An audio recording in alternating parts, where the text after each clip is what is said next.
Une très belle chanson qui s'appelle Il y a tellement de gens dans ce monde. Bien sûr, il y a tellement de gens dans ce monde qui travaillent même dans la nuit d'aujourd'hui, en fait, la veille. Et par la suite, on va écouter en fait l'opéra de Beijing. Est-ce que vous aimez l'opéra de Beijing, mais d'autres opéras aussi, hein? L'amour éternel pour l'opéra. Est-ce que vous aimez les opéras?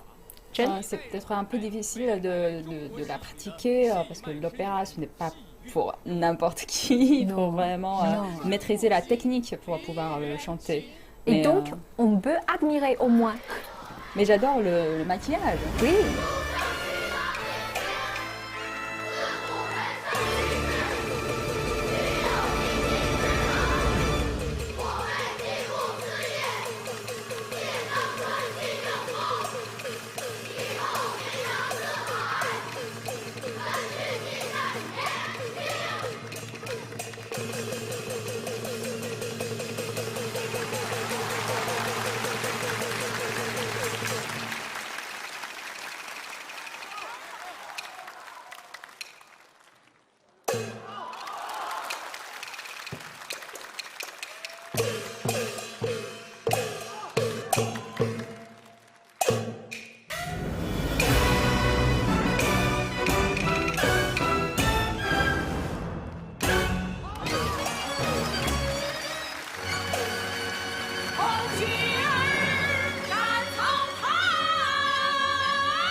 戍边的关，为国干城啊！将士与敌将成小兵，但愿得救免患，狼烟照平。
乱颠，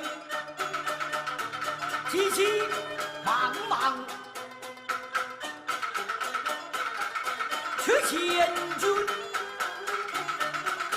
抱负上殿走一奔，一奔一奔往上升，往日行走走不动，今日行走。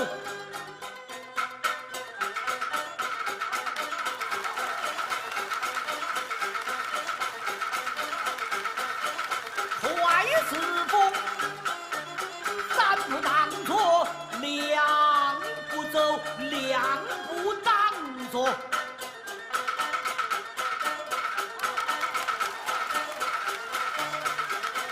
一步行，急急忙忙朝前奔。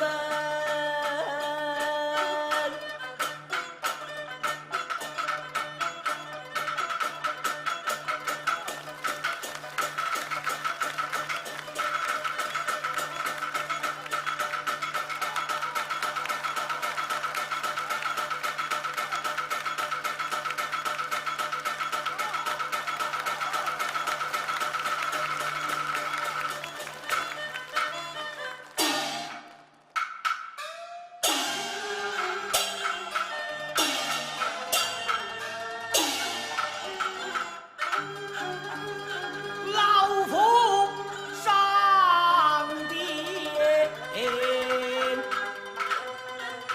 八盆陈，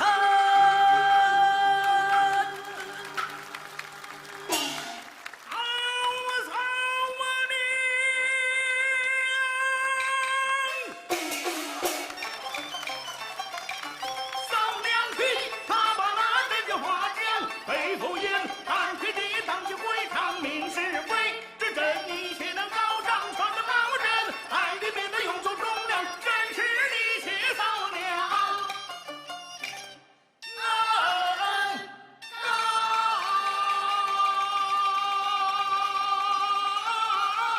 一呀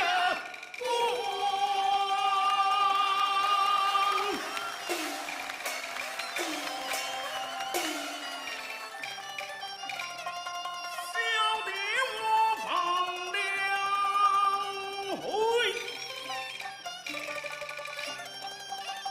我想北京扫梁。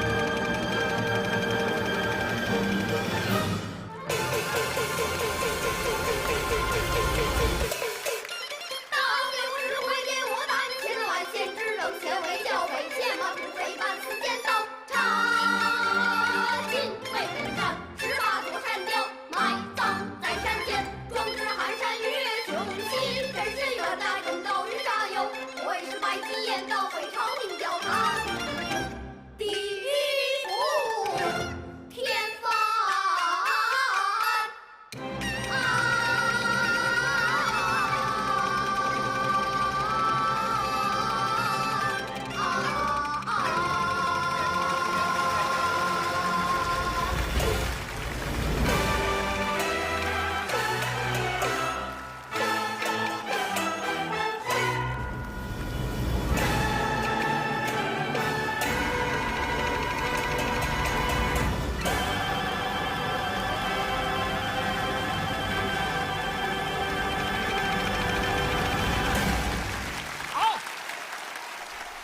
Et voilà un nouveau numéro sur l'opéra, pas seulement l'opéra de Beijing que tout le monde connaît, mais aussi l'opéra de Yuju, etc. Yuyun, je pense que vous avez fait quelque chose, quelques émissions sur l'opéra de Beijing.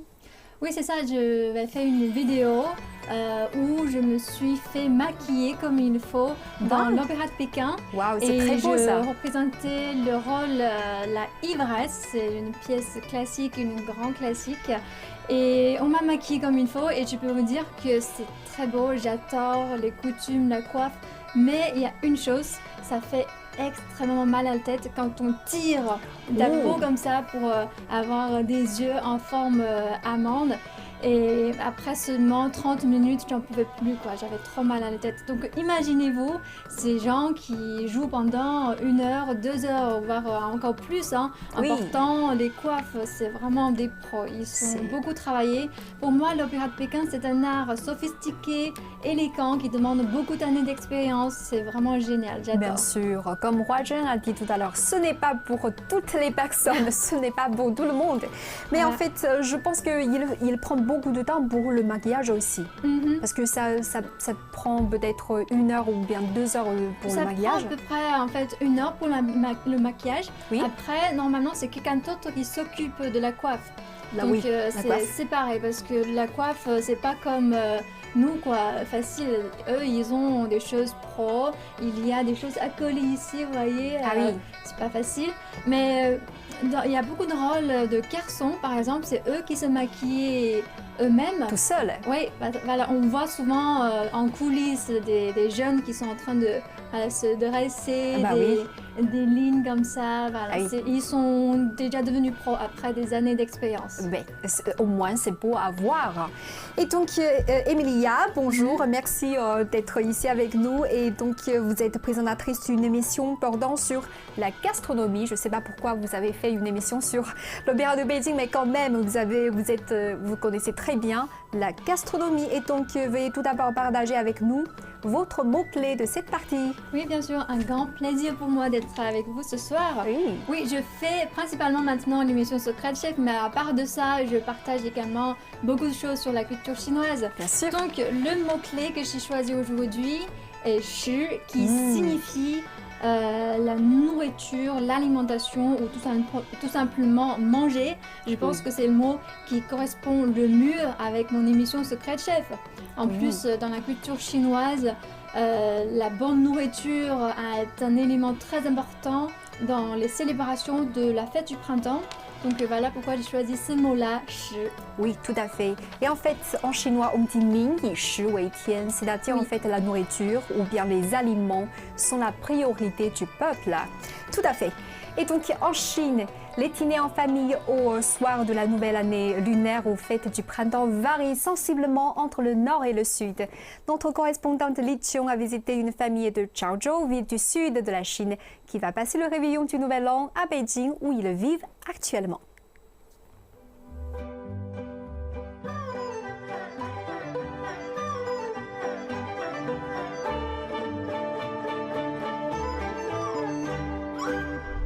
我们之前每一年过年都会回老家，然后因为老家很热闹，然后那个传统还是有那个感情在的嘛，而且也很好玩。今年是第3年没回去了，今年也是因为疫情，而且我老公还回不来，所以今年我们只能分开过年了。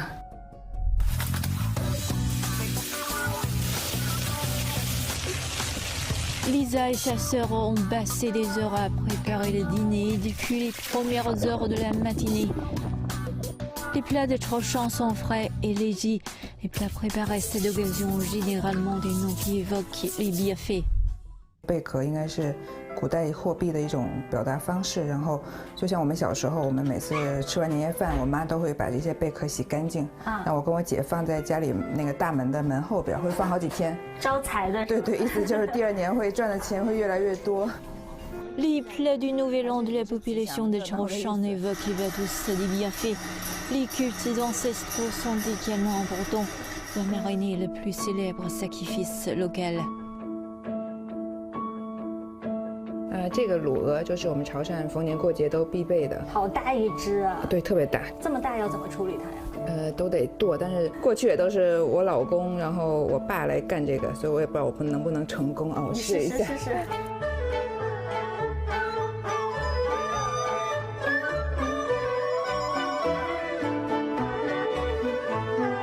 Peu importe le nombre de personnes qui participent au repas, La table du dîner est toujours remplie de délices.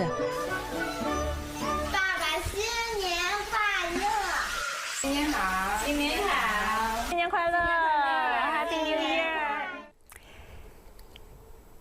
Pour beaucoup de Chinois, le retour à la maison pour le réveillon de la fête du printemps signifie un rassemblement de la famille autour d'une table remplie de nourriture. Les différentes régions de Chine ont toutes leurs plats incontournables, mettant en valeur les produits locaux et leurs saveurs uniques.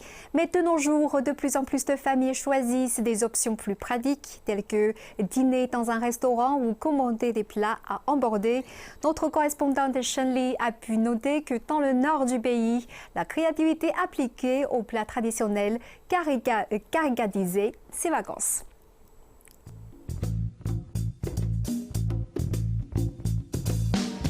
À la recherche d'une bonne bouchée pour le dîner de la fête du printemps, eh bien, la cuisine fusion fait désormais fureur à Beijing.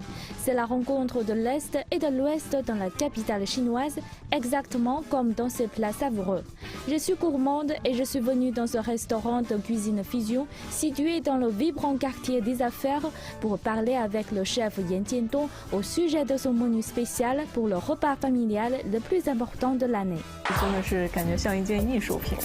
对对对，过年吃一嘛，代表就是年年有余，鲤鱼就是这个一跃如蒙化成龙，代表这个寓意。在新的一年，就大家可以在事业啊，或者是在生活上，对，让大家就是飞黄腾达。Outre le poisson, semblable à une sculpture, une autre pièce centrale de la table est la carte avec le nom culinaire de la ville, le canard laqué. Mais le chef Yan m'a indiqué que ce plat comportait des nuances modernes à la fois dans les arômes et dans le goût. 我们在传统的烤鸭上增加了一个玫瑰香薰，让它在打饭间让它有那个玫瑰的那个淡淡的香味儿。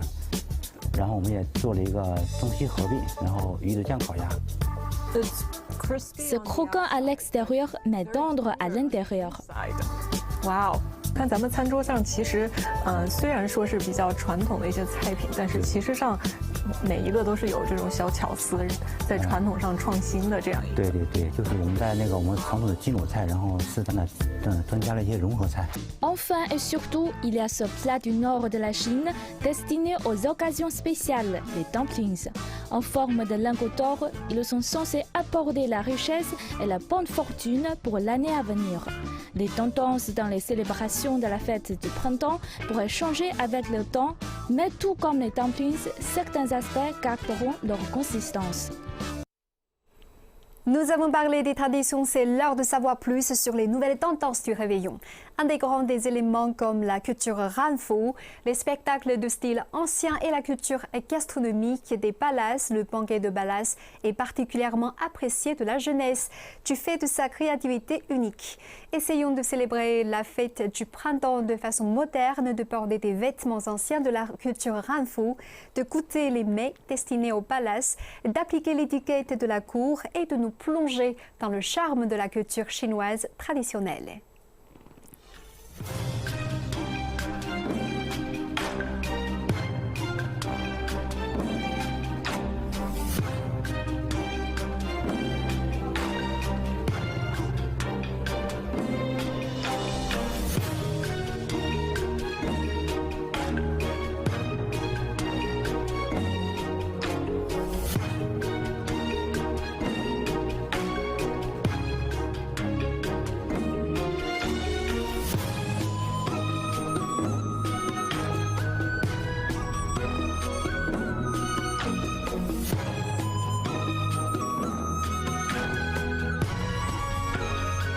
传统不守旧，创新不忘本。我们并不是去把古代的某一个菜去把它1比1的复原，而是融入这个时代的食材、这个时代的审美，还有调料啊等等，给当代的人去呈现出来。 Here at the palace.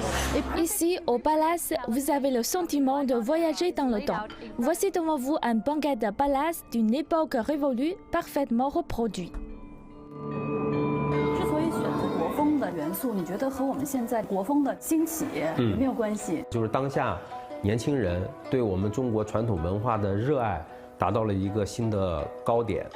所以我想宫宴呢，把这个饮食文化跟我们的这个汉服文化等传统文化去结合，我觉得应该是当代的消费者所喜爱的。Voilà qui porte cette expérience raffinée à un tout autre niveau. C'est comme si je me trouvais dans un autre temps et un autre espace. J'ai réellement l'impression de me trouver dans la Chine antique. Et donc, beaucoup de choses à manger ici en Chine pour la fête du printemps. Alors, ce soir, c'est le réveillon qui est à l'ordre du jour. Que mangent les Chinois pendant le réveillon, Yuyun? Oui, parlons de la nourriture, c'est mon sujet préféré. Oui. Alors, en Chine, comme toutes les grandes fêtes, on est obligé de bien manger. Et puis, la fête du printemps représente effectivement la plus grande fête dans l'année. Donc, on mange beaucoup de choses. Beaucoup de familles préparent soigneusement des plats copieux. Et puis, on mange du poisson, des raviolis, des boulettes de riz, comme vous avez vu tout à l'heure dans la vidéo. Et les plats peuvent vraiment être variés et très nombreux. Oui, tout à fait. Et donc, est-ce qu'il y aura peut-être des différences entre les tables du nord de la Chine et la table du sud de la Chine? Et bien, comme vous avez vu tout à l'heure dans les vidéos, dans le nord, on mange plutôt des repas faits à partir de la farine, comme des raviolis, des nouilles. Mais dans le sud, on les remplace par des poules de riz sucrées ou des niankao. En français, c'est cadeau de riz gluant. Oui. Voilà, il y a quand même une grande différence selon les régions. Oui. Donc, combien de plats faut-il? Existe-t-il une exigence sur peut-être le nombre des plats pour la table? Oui, c'est une très bonne question pour moi. En fait, si vous connaissez un peu la culture chinoise, vous savez déjà qu'il existe, vous savez déjà qu'on préfère des chiffres pairs qu'aux chiffres impairs parce qu'on adore, on aime l'équilibre et l'harmonie de toutes choses. Mais 2 plats n'auraient pas du tout été suffisants, évidemment. Et 4, on n'aime pas le chiffre 4, vous savez, ce qui rime avec le mot de la mort en chinois. Homonyme de la mort. Oui, tout à fait. Donc 6, 8, 10, 12, 16. Ce sont tous de bons choix pour le nombre des plats. Mais je ne sais pas si vous avez remarqué, il n'y a pas le chiffre 14 pour la même raison que le 4. Tout à fait. Et donc, si on est une famille de 3, de 4, une petite famille, on peut totalement faire 8 plats. En plus, 8, c'est le chiffre préféré des Chinois en raison de son lien avec la richesse et la chance, le bonheur, tout ça. Mais si on est un peu plus nombreux, si on rejoint les grands-parents, voilà, ou si on est 8 dans la famille, on peut préparer 12 plats. 12, c'est le chiffre qui signifie aussi le cercle de l'année. Ah oui, donc il y a 12 signes astrologiques par exemple. Voilà, tout à fait. Donc c'est pour souhaiter l'abondance pour chaque mois de l'année suivante. Ah oui. Et puis dans les 12 plats, on préfère avoir 4 plats froids et 8 plats chauds, dont une moitié végétarien et une autre avec de la viande. Comme ça, on mange un plat non seulement copieux, mais équilibré. Oui, tout à fait. Et riche en nutrition aussi. Alors, est-ce que vous avez peut-être quelques règles chez vous, Zari, pour les plats? Je ne sais pas. Parce que, par exemple, chez moi, le nombre de plats devrait toujours dépasser celui des personnes. C'est-à-dire, par exemple, 4 personnes, il y a toujours 6 plats, 8 plats. Mais il ne faut jamais que le nombre de plats soit inférieur que celui des personnes. En fait, chez moi, il n'y a pas tellement de règles, mais on a quand même les plats préférés pour la réveillon. Ah oui, par exemple, quoi? Parce que moi, ma ville natale, puisque c'est à Tianjin, du coup, c'est une ville côtière tout proche de Beijing. Donc, il y a normalement 2 caractéristiques pour le repas de réveillon des habitants de Tianjin. Alors, premièrement, il faut avoir des pâtes, comme Emilia a dit, des raviolis ou bien des nouilles. Oui, c'est certainement pour les villes du nord de la Chine. Et deuxièmement, puisque c'est une ville côtière, donc il faut avoir les plats comme le poisson ou bien des fruits de mer, comme les crevettes ou bien les crabes. Ce sont aussi les plats à ne pas manquer sur la table des habitants de Tianjin. Alors pour moi, personnellement, mon plat préféré pour le Nouvel An chinois, c'est le ravioli végétarien. C'est une spécialité de Tianjin aussi. C'est fabriqué, en fait, c'est préparé par ma grand-mère. Donc il contient plein d'amour pour moi. Et vous êtes végétarienne ou pas? Non, pas forcément. Mais seulement pour les raviolis. En fait, le ravioli végétarien, c'est une spécialité pour les habitants de Tianjin à manger dans le minuit du Nouvel An. Ah, voilà, d'accord. c'est une règle pour nous. Ah oui, c'est un peu pareil pour nous, hein, parce que l'autre jour, on peut, le lendemain matin, on peut déjà manger d'autres choses, par exemple des raviolis avec de la viande là-dedans. Mais Yulin, est-ce que vous avez quelques plats incontournables pour vous ou bien chez vous? En fait, dans la culture chinoise en général, il y a quelques plats indispensables au réveillon. Par exemple, on est obligé d'avoir un plat de poisson, de préférence un poisson de grande taille, parce que le mot poisson est homophone à celui désignant la notion de surplus, voilà, comme vous avez dit tout à l'heure. Donc on mange du poisson pour souhaiter avoir de l'abondance, ainsi qu'on ne manquera de rien pour l'année suivante. Ensuite, comme des raviolis, comme Terry avait dit tout à l'heure, parce que les raviolis symbolisent les retrouvailles familiales et puis le bonheur et le fait d'être ensemble. Mais c'est surtout dans le nord. Si vous avez tous mangé des raviolis au Nouvel An, ça veut dire que vous êtes tous du nord de la Chine, n'est-ce pas? Nous sommes toutes les trois, je pense que tu nord de la Chine. Car dans le sud de la Chine, les gens les remplacent par les tang yuan, qui signifient les boules de riz sucrées. Ils symbolisent aussi les retrouvailles et le fait d'être ensemble par leur prononciation yuan et leur forme arrondie. Voilà, c'est un autre plat indispensable. Et on mange également des niangao.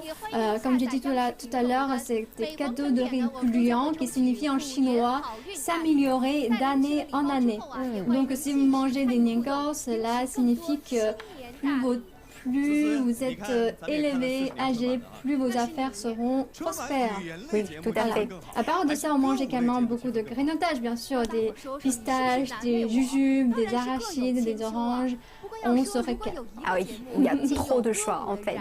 Mais aujourd'hui, par la suite, on va regarder un autre numéro. Il y a de la musique, il y a aussi des paroles, il y a aussi de l'humour aussi. Et donc, on peut regarder ensemble.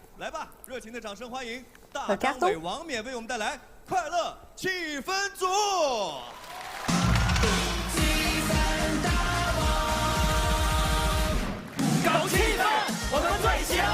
气氛嗨个不停，搞气氛我们最行，气氛大王要赢，举起双手，举起双手，5年就是要赢，举起双手，举起双手，剪刀石头布，我们赢！哎呀，一上来就赢，太开心了！大家好，我是大张伟。大家好，我是王冕。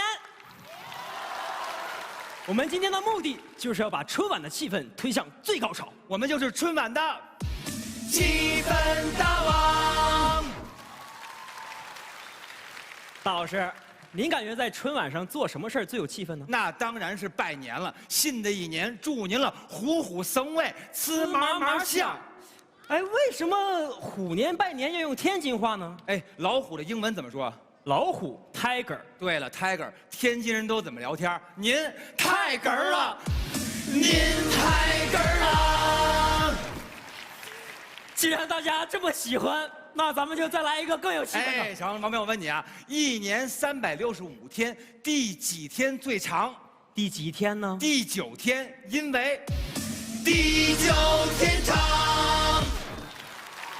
哇，太哏了！哦，好幽默，好幽默。好了，大老师。 不要再闹了，你好歹也是个歌手。哎，你不说我都忘了。其实我们两个呀，准备了好多关于虎的歌，要好好的唱给大家听。是的，关于虎的歌曲其实不只有2只老虎，还有很多温柔的。接下来就让我们一起追忆曾经那些4虎年华。任时光匆匆流去，我只在乎你少年时会吸的痛。我刚才说呀，我要好好唱歌，旁边瞎唬什么呢？我这是。咱俩不是合作吗？你是谁呀？我这么优秀，我要 solo， 我要好好的唱歌了。各位想来一起来听哦。忘不了你的泪，忘不了你的好，忘不了你醉人的缠绵，也忘不了你的誓言。什么事？为什么？为什么风头都被他抢走了？我现在就好像是一个站在台上的观众。啊，我还有什么？你还有我呀？谁？是你吗？小鸡，是我呀。小鸡，王冕，小鸡，王冕，快，把我递给大张伟。哎呀，小鸡过年好啊！你这什么这啊？我一过年就只会说这一个字。哪个字？这一个字。你说哪个字？这一个字。哎，咱俩一唱就明白了。那行，我们就来一首叫做《这一个字过大年》。这一个字过大年，过年亲戚们聚一起，你的表弟孩子上了1年级，你妈妈突然问了你一句：你什么时候结婚呢？大家看向你，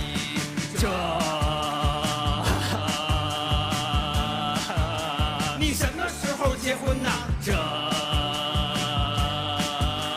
这一个字过大年，春节老同学聚一起，10几年没见了，真的好开心。突然眼睛对视到一起，兄弟，我还记得你，你是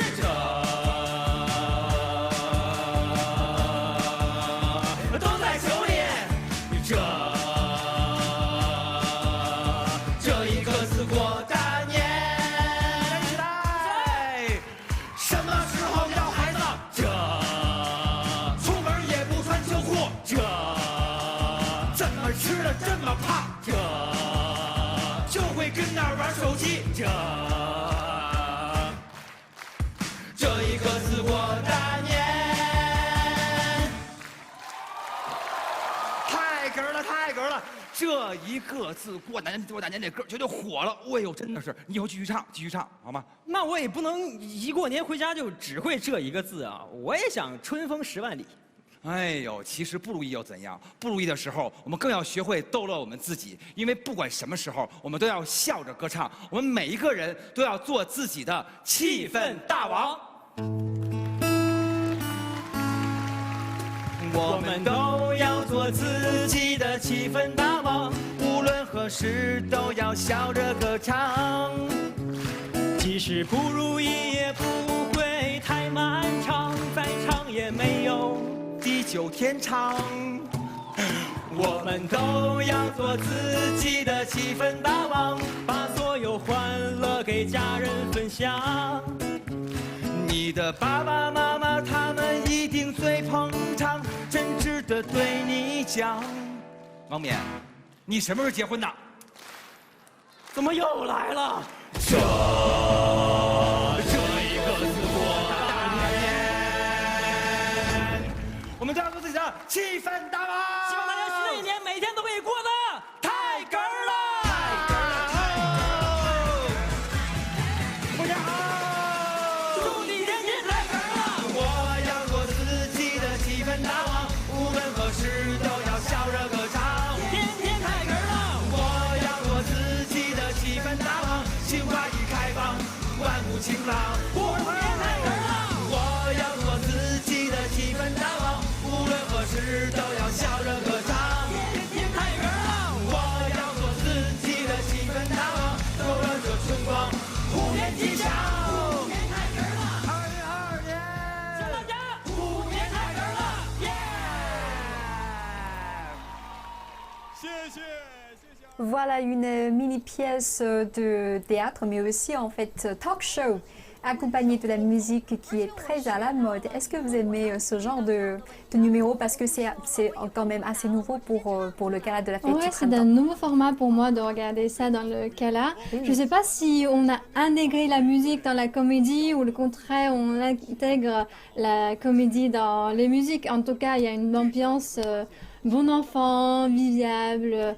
Et puis, ils sont descendus parmi les spectateurs pour distribuer des jouets. J'adore ça, c'est amusant. Oui, tout à fait. Et par la suite, il y a la magie qui s'appelle accueillir le printemps et recevoir des bénédictions. Regardons ensemble. 大家好，我是魔术师邓兰子，在我的身边有一面由485个魔方组成的魔方墙，上面的每一个魔方都可以拼凑出超过4000种不同的排列组合。 Et il y a de différentes combinaisons pour cela.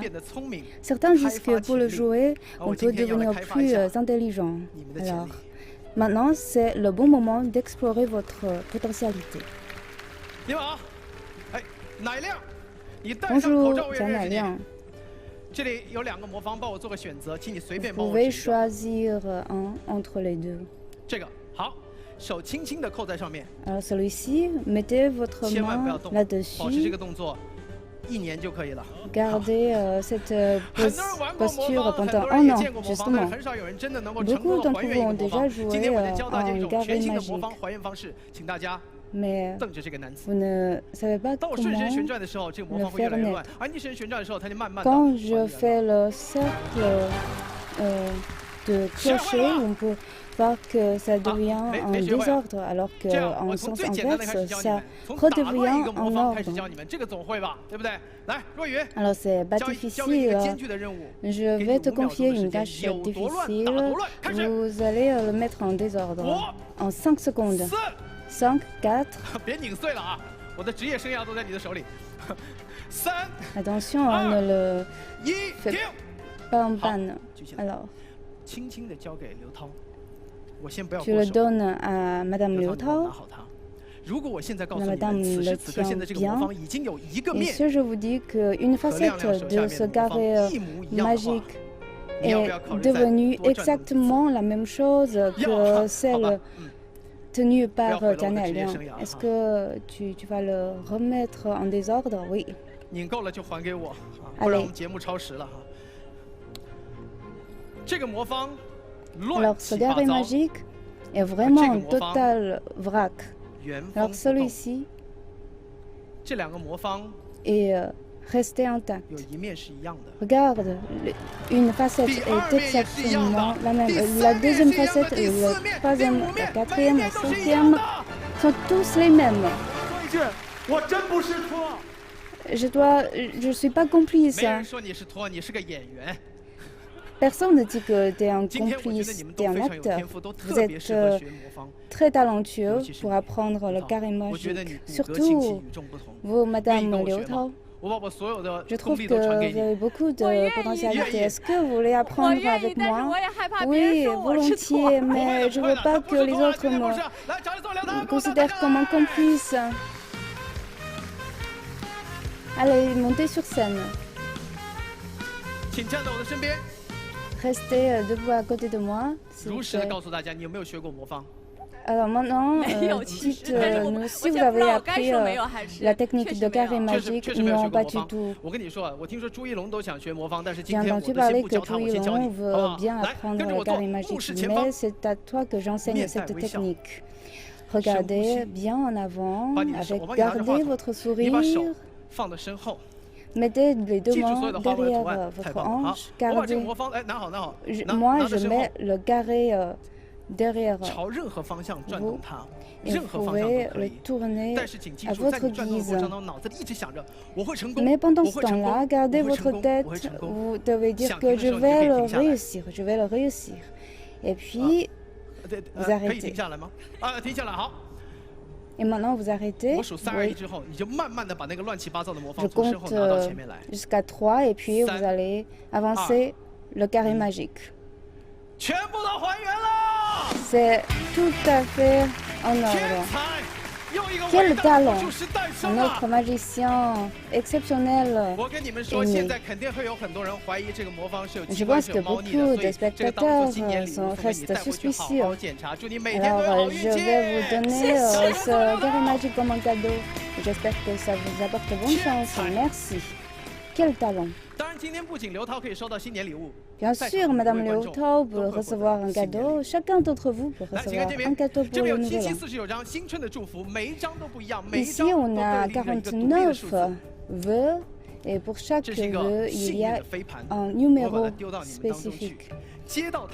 Et maintenant, il s'agit d'une plaque de chance que je lance vers vous.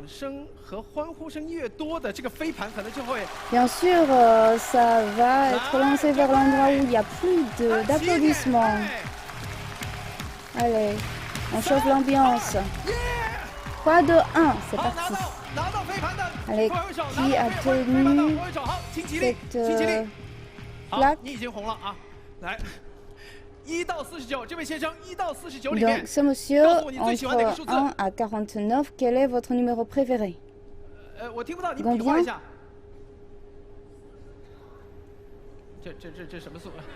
C'est combien?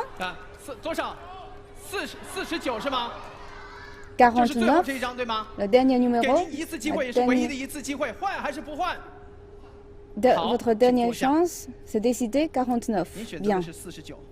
Vous avez choisi 49. Alors, regardez bien.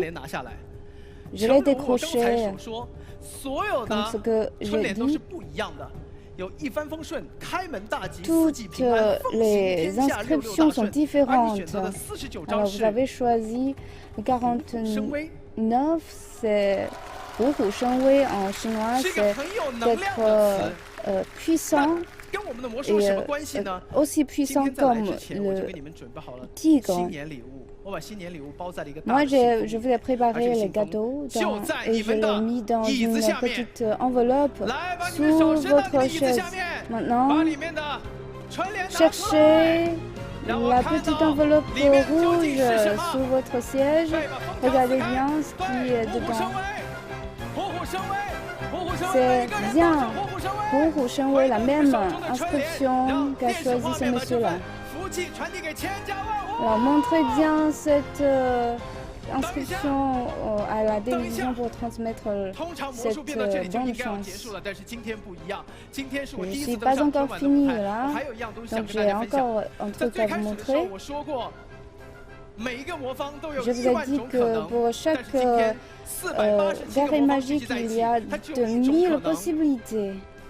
Pourtant, vous pouvez voir que ça c'est bien en ordre pour Hu Hu Sheng Wei être aussi puissant que le tigre.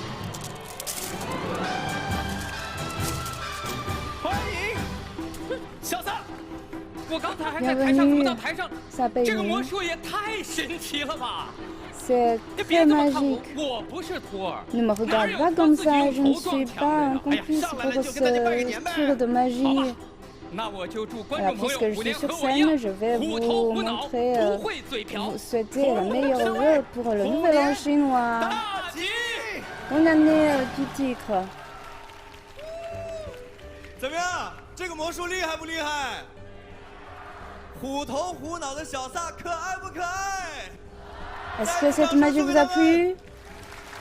Merci. Alors moi, je vais aussi faire un petit tour de magie. Le carré magique n'est pas très difficile. Regarde ce carré magique. Madame Liu Tao, vous pouvez le mettre en désordre comme vous voulez. Alors c'est bon comme ça. Regardez bien. Ce carré. Et ça va changer immédiatement. Et Madame Liu Tao prend bien ce carré magique. Regarde. Où est l'applaudissement? Ne tourne pas la tête. Vous allez comprendre tout le lendemain pour regarder l'émission en diffusion, en rediffusion. 有一个叫虎娃的小朋友，梦想长大后成为一名武侠。这一天，他接到了一个特殊的任务。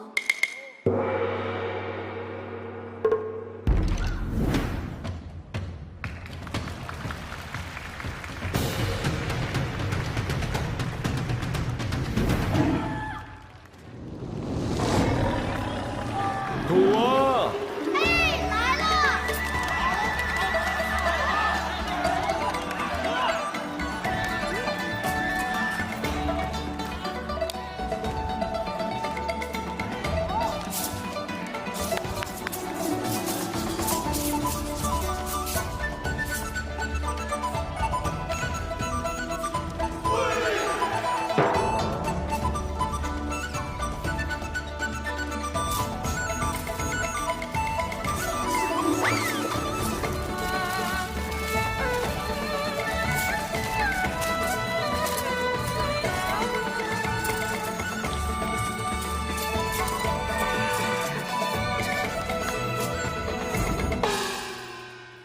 活儿来了，谁送啊？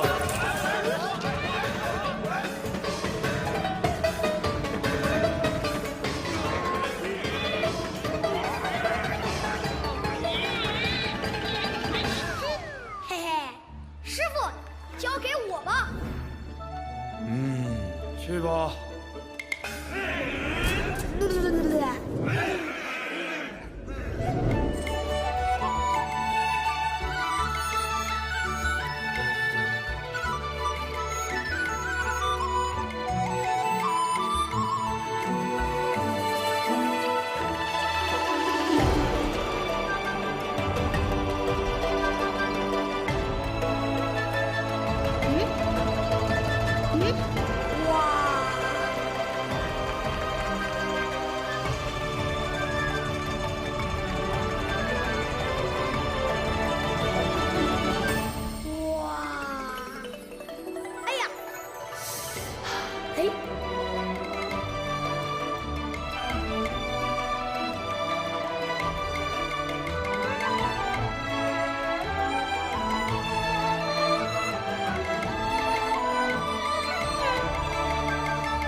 让我过去。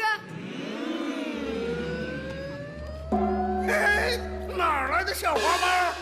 你是谁？我山大王，切！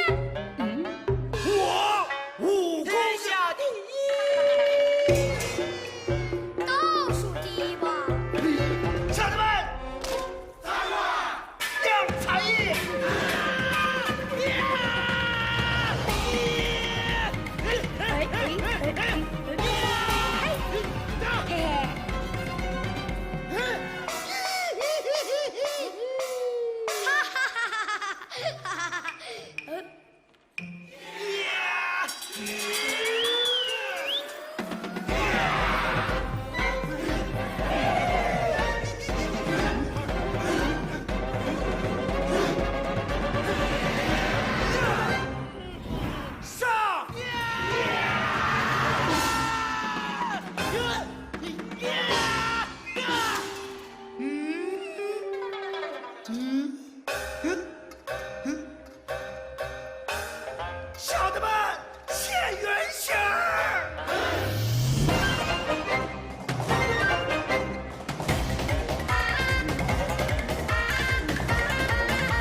Et donc, une pièce d'arts martiaux Bébé Tigre a accueilli le printemps et certains élèves sont venus de l'école d'arts martiaux Tago de Henan. Je pense que Linjie, vous avez visité l'école de Tago. Bonjour Zhijing, bonjour Jiarui. C'est vrai, exactement, l'année dernière, en 2021, ça m'évoque une expérience exceptionnelle parce que j'ai eu l'occasion d'aller vraiment dans le temple Shaolin et puis j'ai pu découvrir les arts martiaux pratiqués par les moines Shaolin. Donc c'était vraiment une expérience extraordinaire. Oui, tout à fait. Et ce soir, en fait, vous allez partager avec nous votre idée ou bien votre pensée sur les raviolis. Et donc, tout à fait, tout d'abord, découvrons ensemble votre mot-clé de cette partie. Bien sûr. Alors, aujourd'hui, je vous apporte ce caractère chinois qui s'appelle V. Oui. Alors, bien sûr, dans ce caractère, vous trouvez déjà, il y a le croc, ça veut dire la bouche. Donc, il s'agit donc d'une sensation gustative. En français, ça veut dire le goût ou bien la saveur.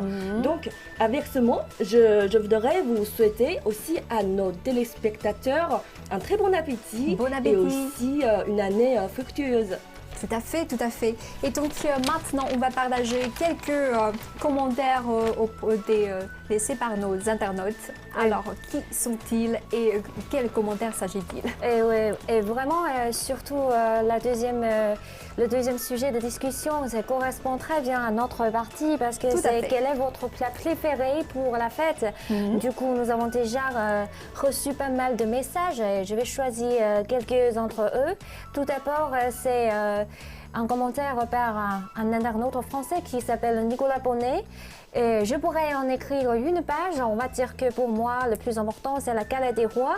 La galette brille comme un soleil dans cette période sombre et froide. C'est aussi un petit jeu de celui qui va trouver la fève et à quoi elle ressemble. C'est aussi amusant de savoir qu'il ou elle va choisir comme roi ou reine, qui est le ou la préféré. C'est vraiment comme le cadeau de lune, c'est un plat incontournable. Et désormais, comme pour les cadeaux de lune, il y a plein de galettes différentes, aux fruits, au chocolat, etc. pour s'adapter au goût de chacun. J'aimerais bien que d'autres pays connaissent la galette. Et on a déjà maintenant partagé mon message, donc je pense qu'il y a plus d'amis du monde entier qui connaissent et qui aiment peut-être un jour la galette des rois. Ah oui, tout à fait. Vous avez passé peut-être des séjours en France. Est-ce que vous avez jamais goûté peut-être la galette des rois? Bien sûr, bien sûr. Je pense que Jiarui et moi, nous avons déjà essayé la fameuse galette des rois. Et justement, le sujet qu'on va parler aujourd'hui, c'est les raviolis chinois. Et bien sûr, le ravioli chinois, en fait, il a presque le même principe que la galette des rois. Pourquoi? Parce que lorsqu'on fait des raviolis chinois, on met souvent de petits objets considérés comme porte-bonheur. Ce sont des objets. Chez nous, ce sont des pièces de monnaie en fait. Oui, ça peut être des pièces de monnaie, ça peut aussi être des bonbons ou des marrons ou des cacahuètes, des choses comestibles. C'est juste pour montrer, pour cacher des objets dedans. Et la personne qui l'a mangé, en fait, aura de la chance pour l'année à venir. Tout à fait. Est-ce que vous ajoutez peut-être quelques, par exemple, pièces de monnaie dans les raviolis? Quelquefois, mais en fait, moi, je préfère parce que je préfère admirer vraiment le goût de ravioli, du coup, voilà. Oui, mais je pense que c'est très bien parce qu'il y a vraiment des significations pareilles entre la culture française et la culture chinoise, puisque ce sont les deux grands pays qui possèdent une culture très riche. Ouais, très riche pour la gastronomie. Très variée. Et voilà, un autre commentaire qui est très intéressant par un internaute canadien qui s'appelle Albert Le Pasteur. Oh, la tourtière, bien sûr. En temps des fêtes, c'est la chaleur de cuisine et l'arôme des tourtières qui ressemble au monde comme une accolade bien chaleureuse. Ah, je vois déjà l'image de la fête. Oui. Ouais. Du coup, la tourtière, c'est en fait une tarte à la viande qui est très populaire au Canada. Au Canada. Donc, alors, on va passer au troisième sujet de discussion maintenant. Bien sûr, le troisième sujet, puisque le 4 février 2022, le coup d'envoi sera donné pour les Jeux Olympiques d'hiver de Pékin. Alors, pour le troisième sujet, parlons donc des sports d'hiver. Dites-nous quels sports d'hiver vous connaissez et quels sont vos sports d'hiver préférés. Laissez vos commentaires pour participer à la discussion. Intéressant. Le troisième sujet, quel sport d'hiver connaissez-vous? Alors, revenons sur les raviolis. Je sais qu'ici en Chine, dans le nord de la Chine surtout, les raviolis sont incontournables, pas seulement pour la fête du printemps, mais aussi pour presque toutes les bonnes occasions, ou bien les occasions importantes. Après tout, chez nous, c'est le cas. Et donc, comment préparer les raviolis, savez-vous? Et aujourd'hui, je pense que vous avez bien préparé. Justement, Zhijing, aujourd'hui, la deuxième chose que je vous apporte aujourd'hui, ce sont des éléments principaux dont on a besoin pour la préparation des raviolis. Alors, aujourd'hui, je vous ai apporté déjà, il y a la pâte à raviolis. Comme vous voyez, la pâte à raviolis, c'est très facile à faire. Juste composé de farine et d'eau, bien mélangé. Après, on les découpe, on les étale comme des petits disques, comme ça, tout fin. Il faut faire la pâte la plus fine possible ou pas? Ça dépend, chacun son goût en fait, mais moi je préfère la pâte la plus fine possible. Et aussi, j'ai aussi ramené aussi de la farce maison que je fais maison. Alors, il y a de la viande composée, il y a des légumes, un peu de ciboule comme ça. Aussi bien assaisonné, après bien mélangé. Ah oui, tout à fait. Donc maintenant, j'espère que peut-être Jiarui, peut-être ça te dit, ça t'intéresse de faire le ravioli avec moi. Essayez un peu. Avec plaisir, parce que normalement chez moi, je fais toujours le travail de rouler les pâtes. Ah d'accord. Mais je ne suis pas très... Comment faire la dernière étape pour faire tenir.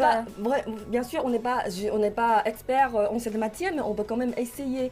Donc la méthode que je vais vous montrer, c'est la méthode qui est assez courante dans les régions chinoises, mais c'est pas dans toutes les régions chinoises.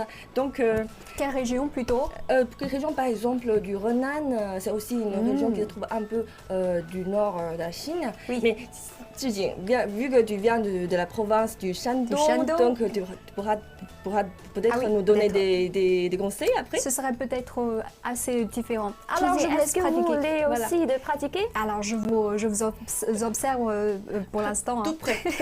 Tout prêt. Je prends déjà une pâte. Oui. Alors, je vais mettre un peu de farce dedans.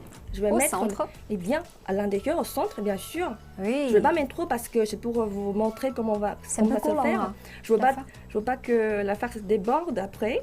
Oui. Voilà, et donc on ne met pas trop là-dedans pour éviter. Si on met trop dedans, ça va déborder, mais si on met trop peu, alors ça va perdre le goût. Donc comme Jiarui, voilà, ça donne envie déjà. T'as bien ajouté. Et un grand défi, hein. C'est un grand défi en fait. Une aventure gastronomique, je vais essayer. Ah oui, bien sûr. Voilà. Et après, on va refermer la pâte à ravioli. On va commencer par le milieu. On va appuyer fortement. Ça dépend, mais appuyer fortement le centre. Des bords. Le centre, oui. Voilà, c'est déjà fermé. Et ensuite, on va les fermer vers les deux côtés les plus éloignés. Alors, là, il y a plusieurs méthodes. Mais la méthode que je vais faire, c'est de faire de petits plis comme ça. Ah oui. Des plis comme ça, voilà. C'est nécessaire. Ça fait plus joli. Sinon, si c'est comme ça, ça va. Oui, en fait. Pour nous, c'est autre chose. Ah, déjà, vous avez ajouté trop de choses là-dedans. Les farces sont... Est-ce que vous pouvez me passer peut-être une pâte? Dans ce cas-là, je peux vous montrer, je peux faire une démonstration de notre méthode. J'ai déjà échoué et je peux vous aider à bien sûr. mettre donc, ça les donne farces comme ça, dedans. En fait. Merci beaucoup. Pas beaucoup de farce. Quand même, hein, pas trop. Voilà, c'est aussi un test de capacité en fait, parce que ma maman, elle essaie toujours de mettre trop de farce là-dedans. Alors pour nous, c'est autre chose. Je vous montre tout d'abord aussi la première étape, comme vous, comme ça. Et puis, on ferme les deux côtés, oui, mais avec les deux mains, ensemble. D'un coup. Comme je fais un signe de 恭喜发财. Voilà. Voilà. Je pense que ce méthode est plus facile que le tien, que le vôtre. C'est plus rapide Vous aussi. savez que en fait, c'est la forme de lingot, de lingot d'or en fait. Ouais. Ça, c'est pourquoi on trouve que les raviolis, ça apporte aussi de bons auspices. Voilà. Wow. Bon appétit. Oui, c'est avec une forme assez jolie. Voilà. Ah oui. Dans ce cas-là, manger des raviolis lors du réveillon du Nouvel An chinois, ça signifie le souhait de bonne fortune pour l'année à venir. Ah oui, On bien peut faire sûr. une comparaison. Si on voit comme ça. On a maintenant les trois raviolis, trois formes, trois sortes. Le mien est le plus moche. Et ça veut dire peut-être, mais c'est pas grave, tu peux essayer ce soir après. Oui, après. À la prochaine fois, peut-être. Oui, la prochaine fois. Oui. Alors, en fait, vous avez parlé de la farce, mais la farce du ravoli diffère d'elle aussi selon les différentes régions, je pense. Certainement, en fait, il existe, je dirais, une centaine de recettes pour les farces. Une centaine de recettes. Mais techniquement, il y a d'abord les recettes les plus classiques. Ce sont des recettes les plus répandues. On a déjà ce qu'on appelle en chinois ça veut dire la farce composée de beurre et de ciboule. Ça, c'est une recette classique. Ah oui. Nous avons aussi ça veut dire les trois assortiments de choix. Il y a la crevette, la viande et l'œuf. Il y a aussi, tout à l'heure, Jerry l'a déjà mentionné, la farce végétarienne qui compose des légumes, bien sûr, des choses végétariennes. Il y a aussi une sorte de farce qui est composée de fruits de mer. Ah oui, tout à fait. Tianjin aussi. Tianjin aussi, il y a aussi à la farce. Shandong. Oui, Shandong aussi. Au bord de la mer, il y a beaucoup de plats comme ça, mais beaucoup de farces comme ça. Surtout, par exemple, dans la ville de Qingdao. Oui, c'est très répandu. Parce que la ville est au bord de la mer, donc les habitants ont l'habitude de mettre des poissons dans les raviolis chinois. Donc c'est vraiment très répandu. Ah, j'ai faim. Oui, exactement. Oui, ça donne de bon appétit. Existe-t-il des rituels pour manger les raviolis? Est-ce qu'il y a des règles peut-être? Il y a des règles en fait, mais la règle la plus remarquable, c'est ce qu'on a déjà parlé tout à l'heure, c'est qu'on a l'habitude de mettre de petits objets dedans. C'est considéré comme un porte-bonheur, bien sûr. Donc la personne qui l'a eu aura de la chance l'année prochaine. Oui, tout à fait. Chez moi, en fait, le lendemain, comme vous avez dit tout à l'heure, en fait, pour le réveillon, il faut manger les raviolis avec la farce végétarienne. Oui. Végétarienne. Comme ça, c'est plus simple et plus, comment dire, c'est bon pour l'avenir prochain, pour avoir un état plus simple. Je pense qu'il y a une autre raison. Peut-être après, déjà, c'est vers la minuit que l'on mange les raviolis pour être le dernier plat, c'est plus facile à digérer. Oui, c'est Mais vrai. le lendemain, en fait, chez nous, selon les habitudes, les traditions, en fait, le lendemain matin, on va manger les raviolis avec la farce de viande. Là-dedans, on va mettre quelques pièces de monnaie. Alors ça, c'est la règle. Et donc, vous pouvez imaginer, en fait, tous les enfants, ils mangent beaucoup pour juste après, juste trouver les pièces de monnaie. Ça, c'est autre chose, parce que la fortune ou bien la richesse, c'est toujours dans l'esprit, même dans l'esprit des enfants. Quelle est la méthode de cuisson en fait pour les raviolis chinois? Pour nous, c'est plutôt bouilli. On les cuire à l'eau bouillante, ou bien on les cuire à la vapeur. Ça arrive. Ça aussi. dépend. Normalement, c'est à l'eau bouillante. D'accord. Oui, tout à fait. Mais il faut savoir que les raviolis chinois, on peut les faire aussi avec, on peut faire d'autres plats avec, bien sûr, par exemple la soupe aux raviolis ou bien les raviolis grillés. Ah, tout à fait. Je pense que ça, c'est plutôt les méthodes dans le sud de la Chine. Voilà. Dans le sud, on fait souvent des raviolis grillés. Ah, tout à fait. Et depuis quand est-ce qu'on a adopté cette tradition de manger les raviolis lors de la fête la plus importante de la Chine? En fait, cette l'habitude de manger des raviolis chinois lors de la fête du printemps remonte en fait il y a une centaine d'années sous les Ming et les Qing. Parce que à l'époque, à minuit, la veille du Nouvel An, c'est le passage très important pour les gens de passer de l'année actuelle à l'année suivante. Donc, les gens taguent. Merci Linjie. Par la suite, en fait, il y aura une danse rêve des étoiles. 接下来就让我们一块儿做一个星星梦吧，在梦里共同 Rêver, 走进孩子 rêve 们的 des étoiles. Je pense qu'il s'agit de les astronautes qui sont encore maintenant dans l'espace.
Une chanson, une danse très appréciée par les Chinois. Je pense qu'il s'agit en fait des rêves des étoiles.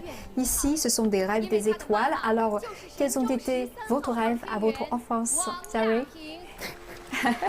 Franchement, j'avais un rêve de princesse. Ah bah, oui. C'est aussi comme un rêve tous les filles. Les filles, oui. Je crois que c'est un rêve assez gourmand. Ouais, voilà. C'est assez commun. Mais je pense que pour les garçons, peut-être, ils rêvent d'être astronautes, oui, peut-être, dans leur enfance. Je pense qu'aujourd'hui, avant, on rêve d'être une princesse, mais aujourd'hui, on rêve aussi d'être un taïkonaute. On rêve d'être, les filles aussi, d'être une taïkonaute, d'être une astronaute grâce à notre travail gigantesque dans l'espace. Oui, et aujourd'hui, il y a une femme astronaute qui est dans l'espace et qui est à bord Shenzhou 13 maintenant, oui, pour la construction de notre première station spatiale. Pour terminer leur mission dans le... Oui, voilà. Et surtout, vont passer au moins 6 mois là-dedans. Oui, c'est ça. Et jusqu'à présent, c'est déjà plus de 100 jours. Oui, et puis en fait, cette fois-ci, ils vont passer la fête du printemps dans l'espace. Là-haut, là. Oui. Et maintenant, on va regarder la danse suivante. Le printemps sur la scène.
谢谢。une très belle danse, une danse qui s'appelle le printemps sur la scène, une danse qui est jouée par des ethnies minoritaires, bien sûr. Quand on parle des ethnies minoritaires de la Chine, on trouve que leurs vêtements sont vraiment très colorés, très beaux. Et donc, bonsoir Chloé, bienvenue, merci d'être avec nous pour cette partie. Et on va parler plutôt d'un aspect très beau de la fête, les vêtements et les décorations. Regardons votre mot-clé. Voilà, le mot-clé que j'apporte aujourd'hui, c'est la beauté. Oui, bien en sûr. fait, les Chinois attachent beaucoup d'importance à la beauté, surtout en période de Nouvel An. Et beaucoup de gens croient qu'il faut avoir une belle apparence pour accueillir de bonnes chances dans la nouvelle année. Et surtout pendant cette période, avant le Nouvel An, on trouve que les salons de coiffure, les salons de beauté, de manucure sont bondés de clients. Oui, tout à fait. Ouais, et voici la manucure pour le Nouvel An. Moi aussi. Très belle forme. Moi aussi. Mais en fait, pour la fête, il y a toujours plusieurs aspects de beauté. Hein. Est-ce que vous avez remarqué quelques aspects il faut vraiment mentionner en fait? En fait, il faut vraiment parler surtout des vêtements, car les vêtements ne sont pas seulement, ils ne s'agissent pas seulement de la mode, il s'agit aussi de traditions culturelles. Tout à fait. Et surtout, en Chine, on s'attache beaucoup d'importance à la mode. L'industrie de la mode se développe très vigoureusement en Chine. On dit que la production des produits textiles en Chine occupe la moitié de la production mondiale. Et les commerces, et surtout dans le commerce, les exportations des vêtements en Chine occupent un tiers des exportations du monde entier. Oui, tout à fait. Considérable. Oui, c'est considérable. Donc, on peut dire que la Chine contribue beaucoup à la beauté des hommes et des femmes dans le monde. Et bien sûr, on aime la beauté ici en Chine. Alors, la fête du printemps pour eux, c'est pour beaucoup une occasion de porter de nouveaux vêtements. Y a-t-il des règles à suivre sur les vêtements nouveaux, sur la tenue par exemple? Oui, en fait, porter de nouveaux vêtements est une tradition très ancrée dans la nation chinoise et cela date il y a plus de 1500 ans. Donc c'est une longue histoire et les gens portent tous de nouveaux vêtements le premier jour du Nouvel An chinois. Ça pour montrer qu'on a une nouvelle image qui face au monde et on se débarrasse de tous les angoisses, tous les mésaventures de l'année passée.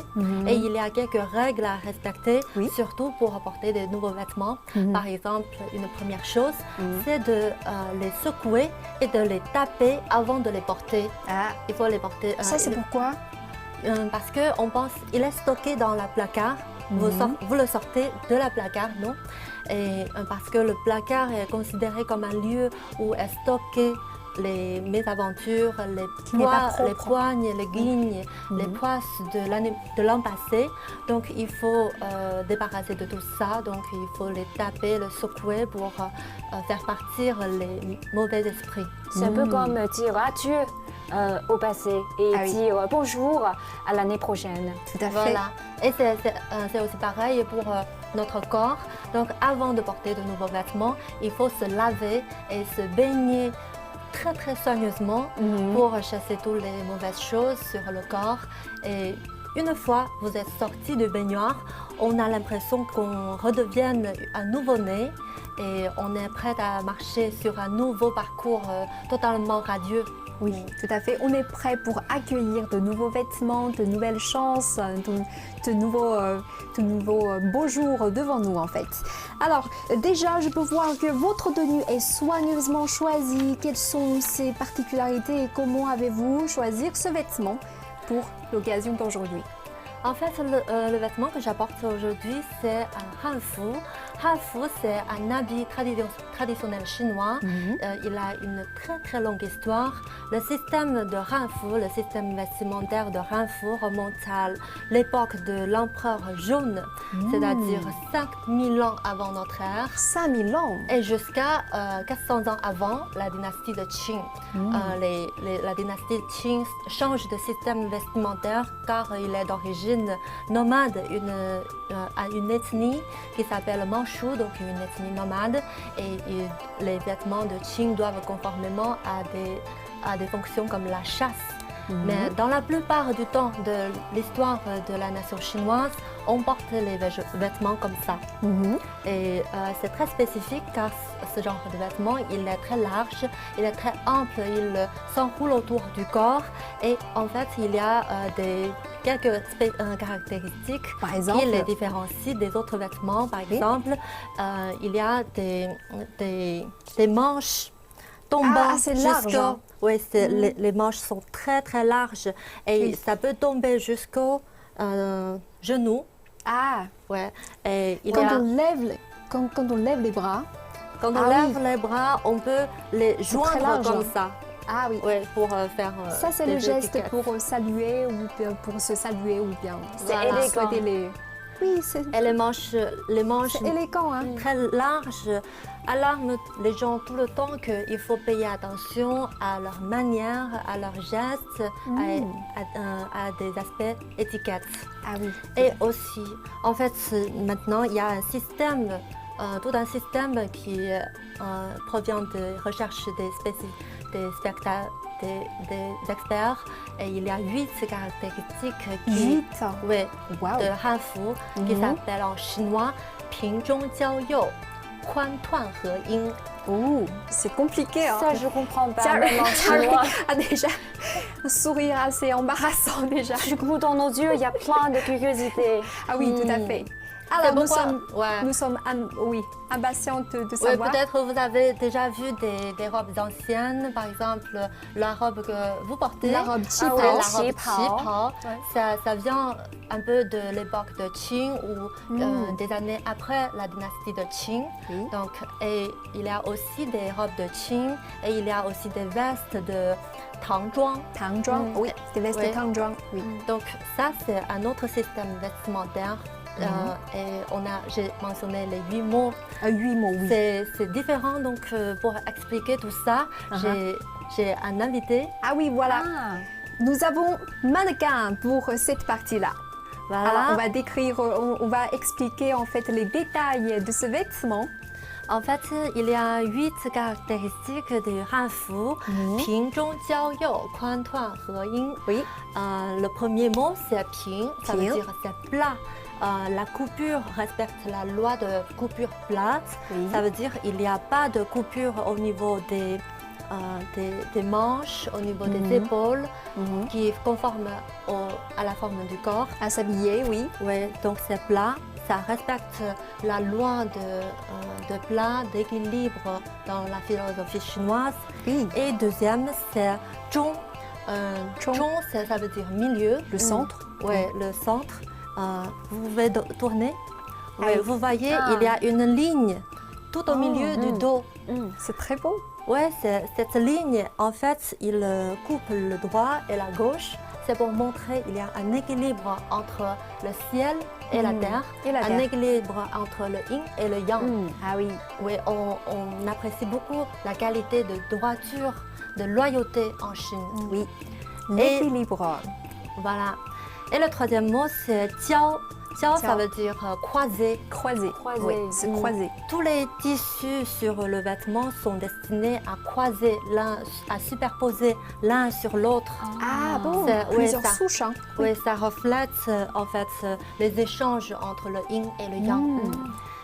Yo, ça veut dire tous les choses sur le vêtement doivent s'orienter vers la droite. Ah bon? Oui. Pourquoi la droite? Parce que dans la culture ancienne, la droite est en fait une orientation très priorisée. Par exemple, supérieure que l'autre. Oui, par exemple, si il y a une table, vous êtes l'hôte, et puis vous avez la personne qui s'assoit à droite de vous, est supérieure que moi. Non, c'est l'invité la plus importante. Ah d'accord. Ah oui, je devrais laisser la place à droite à mon invité. Le plus important. Ah, le plus important à droite. Oui, d'accord. C'est-à-dire, elle est la personne la plus importante pour toi. Et donc, moi, je suis la personne la plus importante pour toi. Avec plaisir. Oui, voilà. Merci beaucoup. Bravo. Et donc, vous voyez la partie là-bas, c'est à droite. Donc, et la gauche, c'est pour décrire des gens de l'autre monde, par exemple. les morts, par exemple. Ça, c'est 平中交右 et 宽短合音. 宽, ça veut dire large. Ça veut dire que le vêtement soit très ample, les manches sont larges et les jupes sont larges. Ça peut permettre à des activités très libres et ça montre aussi qu'on a une générosité. Mais en fait, cela ne montre pas vraiment la ligne de votre corps. Hein. Ça se voit pas? Non, parce que c'est dans l'Antiquité. C'est pas la culture c'est pas tellement ancienne. poli de se montrer toute la ligne de votre corps. Hein. Ouais, la modestie est très très appréciée en Chine, c'est une qualité. Oui. Et tuan, ça veut dire les brodures. Les brodures, par exemple, ce sont les brodures sur les tissus. Ce sont les détails. Ouais, ça c'est parce que les gens pensent que les bouts de fil qui sortent ne sont pas polis. Ah oui. Alors, à propos des hanfu, alors voici un rebordage. La Chine est un peuple qui aime la beauté. Ça se voit dans les vêtements de différentes époques. La mode évolue, mais le style reste. Je vous invite maintenant à admirer les tenues de différentes dynasties de la Chine. On peut y voir la mode qui évolue et le style qui reste.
Alors voici les vêtements de différentes époques ou de différentes dynasties de la Chine. Alors il y a des spécialités très attirantes, je pense. Est-ce que vous avez remarqué quelque chose qui vous impressionne beaucoup? Par exemple, Chloé, que vous connaissez bien, parce que vous connaissez bien sûr les vêtements, la beauté. Est-ce qu'il y a des détails que vous avez vus qui sont intéressants pour vous? En fait, je m'intéresse beaucoup à côté. On partage les robes longues. Oui. En fait, le mouvement des hanfu est un mouvement social qui est d'origine parmi les jeunes, surtout la génération Z. Ils apprécient beaucoup la notion de partage. Il y a une phrase qui devient très célèbre et très populaire parmi les jeunes pendant la pandémie. Oui. 喜悦为与子同袍, ça veut dire en français, pourquoi tu dis t'as pas d'habits, je partagerai avec vous mes longues robes. Ma robe. Oui, ma longue robe. Oui, tout à fait. Et les gens qui partagent la culture de Hanfu, en fait, ils s'appellent entre eux les tongpao, les gens qui partagent les mêmes robes. Oui. Donc j'aime beaucoup cette notion-là. Alors, à part des designs et des styles, un autre élément très impressionnant ou bien très important, c'est la couleur. La couleur, c'est bien sûr le rouge, des vêtements ou bien des accessoires, des décorations. Le rouge est vraiment partout, hein. Mais pourquoi toujours le rouge chinois? En fait, le rouge chinois, c'est une couleur nationale, on peut dire. Il représente le succès, la beauté et le bonheur, des choses comme ça. Et c'est originaire d'une légende chinoise. Quelle légende? Il y avait une légende en Chine dans des très très anciennes époques. Oui. Il y avait un monstre qui s'appelle Nian. Il est venu dans les villages pour ravager les villages la veille du Nouvel An. Oui. Et pour chasser ce monstre, on a tout essayé, mais finalement on a trouvé que ce monstre avait peur de la couleur rouge. Donc tout le monde portait des vêtements rouges pour chasser ce monstre-là. Ah oui, j'ai entendu dire une autre version en fait à propos de la couleur rouge. En fait, on dit que pour nos ancêtres, le feu est vraiment quelque chose d'important pour la survie des ancêtres, des êtres humains bien sûr. Et le feu porte la couleur rouge. Ça, c'est pourquoi on admire le rouge. On pense que ça représente la vie, l'espoir, etc. L'énergie, etc. Et donc, est-ce qu'il y a d'autres couleurs qui sont très appréciées par les Chinois ou bien qui sont considérées, qui portent plutôt de bons auspices? La couleur rouge, il est omniprésente dans les cérémonies, les festivités, le mariage. Mais en fait, il reste encore d'autres couleurs qui sont considérées comme des porteurs de bonheur dans la civilisation chinoise. Par exemple, le jaune et le violet. Et ces deux couleurs-là, ils reflètent les niveaux sociaux élevés dans les anciennes époques. Par exemple, le jaune, c'est une couleur qui reflète la royauté et surtout pendant les dynasties de Qing et Ming, les empereurs réservaient cette couleur-là, cette couleur jaune, à leur usage exclusif. Et en fait, d'un point de vue historique, la couleur jaune reflète la couleur nationale, par exemple. Oui, maintenant, on peut regarder le numéro suivant, c'est la cérémonie de présentation des reliques de Sanxingdui. Faire revivre les trésors nationaux. Bonsoir, je suis Zhang Guoli, votre guide numéro 001 des trésors nationaux. L'année dernière a marqué le centenaire de la naissance de l'archéologie chinoise moderne. De 1921 à 2021, les archéologues chinois de génération en génération ont bravé toutes sortes de difficultés pour découvrir l'inconnu et révéler l'essentiel, présentant ainsi le parcours de la Chine dans la civilisation de l'humanité. À cette époque prospère, le site Sanxingdui s'est réveillé encore une fois et a émerveillé le monde entier.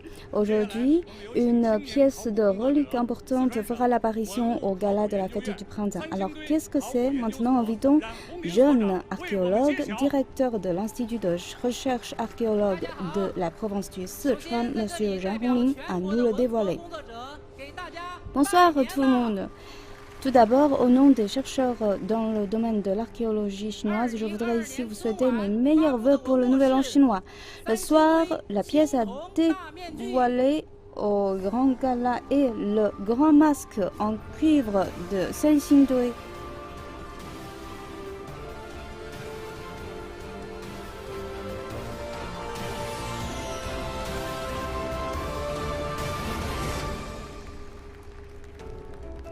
Ce masque est exhumé dans la fosse numéro 3. Il s'agit du plus grand et plus complet masque en cuivre jamais connu dans le monde. Il date de plus de 3000 ans. D'après les recherches archéologues, les techniques d'instrumentalisation et la composition de l'alliage appartiennent au même système du site Anyang. Cela montre l'influence profonde de la culture de plaine centrale dans la culture de Sanxingdui, interprétant ainsi la diversité, l'harmonie et la profondeur de la civilisation chinoise. Maintenant, suivons ensemble ce trésor chinois pour retracer l'histoire de l'ancien royaume Shu de 3000 ans.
Une danse très touchante. J'ai vu que vous avez applaudi. Trop romantique. Mais pourquoi j'ai pas saisi le point. Je sais pas, mais romantique. Tellement romantique. Bah oui. Un statue ancienne qui date de plus de 1000 ans. qui deviennent une personne et qui tombent amoureux avec toi. Par un tel moyen pour raconter une histoire des trésors nationaux de la Chine, pour présenter les collections des ancêtres chinois, c'est magnifique. Voilà. Tout à fait. Surtout, c'est un amour entre deux personnes pas possible. C'est un amour pas possible. Traverse le temps et par la suite, après l'amour, ce sont les amis. 遙遙晚空，點點星光息息相關，你我哪怕荊棘鋪滿路，替我解開心中的孤單，是誰明白我？情同兩手，一起開心，一起悲傷，彼此分擔，總不分我或你。你為了我，我為了你。 共赴患難絕望裏，緊握你手，朋友。繁星流動，和你同路，從不相識，開始心接近，默默以真摯待人，人生。 如夢，朋友如霧，難得知心，幾經風暴，為着我不退半步，正是你。遙遙晚空，點點星光息息相關，你我哪怕荊棘鋪滿路。 替我解開心中的孤單，是誰明白我？情同兩手，一起開心，一起悲傷，彼此分擔，總不分我或你。你為了我，我為了你，共赴患難絕望裏，緊握你手，朋友。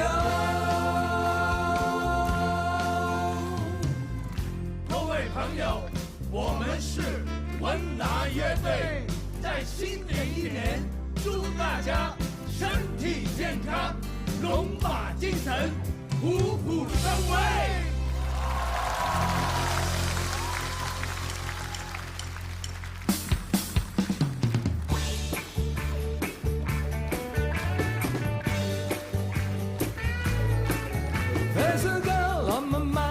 You know I'm thinking of her.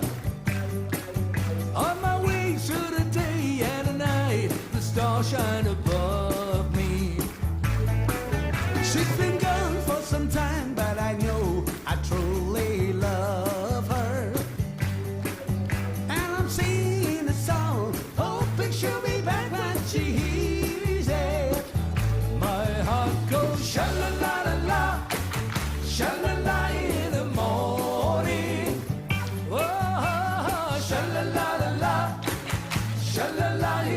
Sunshine, sha la la la la, sha la la in the evening. Whoa, sha la la la la, sha la la la la, just for you.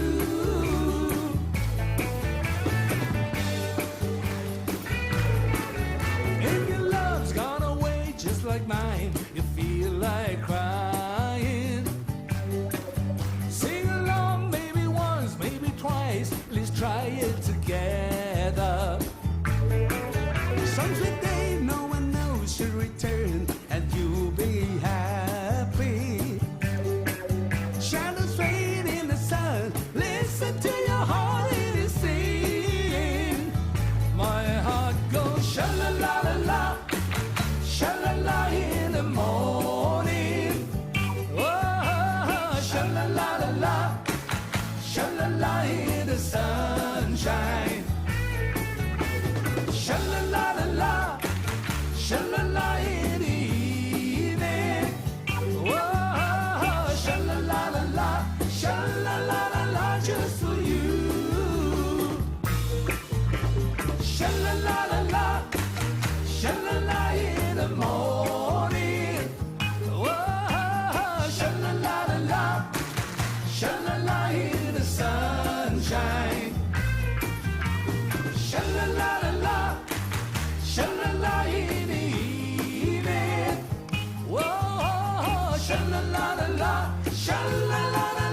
看春晚，打开京东摇一摇，分15亿红包和好物。